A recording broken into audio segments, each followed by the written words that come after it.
Hi, I'm Dr. Mello. Today I'm going to share a book with you called From Far Away by Robert Munch. The story begins with the protagonist, Suzanne, writing a letter about her past to another student. You see, Suzanne was originally living in a war zone in Beirut, Lebanon. Her family had a little food, her house had holes in the walls, and one day, part of her roof even collapsed. The inciting incident in this story took place when Suzanne's father emigrated from Lebanon to Canada without the family. So he wanted to go and establish a better life for them.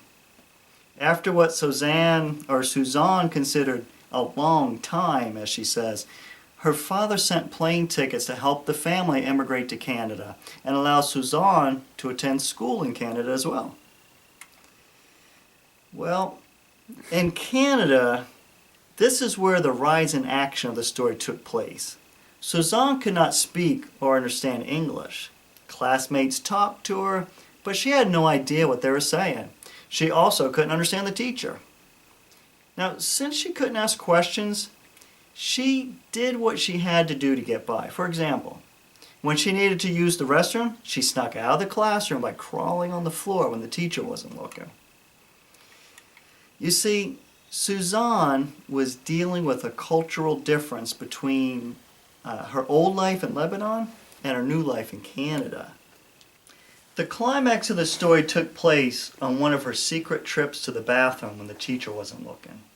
She opened the bathroom door and saw a dead body. It turned out only to be a Halloween skeleton decoration, but she screamed. The skeleton reminded her of the war in her own country. She was afraid people were going to start shooting in the school. Everyone ran to see what was wrong during the falling action of the story. Her teacher held her and hugged her as she cried and cried. She was so scared she peed on the teacher's lap. Suzanne was dismissed from school that day, and she waited by the front door of the school for her father to pick her up. Now, the resolution of Suzanne's story took place when her father explained that Halloween and what it was all about. And he also explained that in Canada, people don't shoot one another. Later, she also participated in trick-or-treating, which helped her to better understand the custom that much more. Although Suzanne overcame her problem with understanding the new culture, I was curious about whether she ended up liking her life in Canada or wanted to move back to Beirut. In the Dénouement, Suzanne decided that Canada was such a good place to live, she wanted to change her name to Susan. Her mother made her keep her given name, though. The kindergarten teacher moved from the school where Suzanne went to school, but when Suzanne sees her in public, like in the mall, she gives her a great big hug all the time.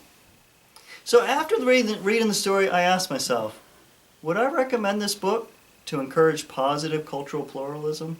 And the answer is yes.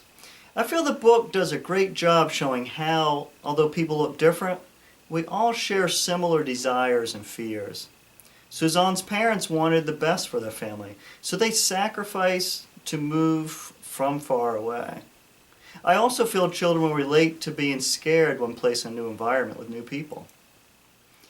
Cultural pluralism is about allowing people from other cultures to assimilate into a larger society while still maintaining some of their original customs and beliefs.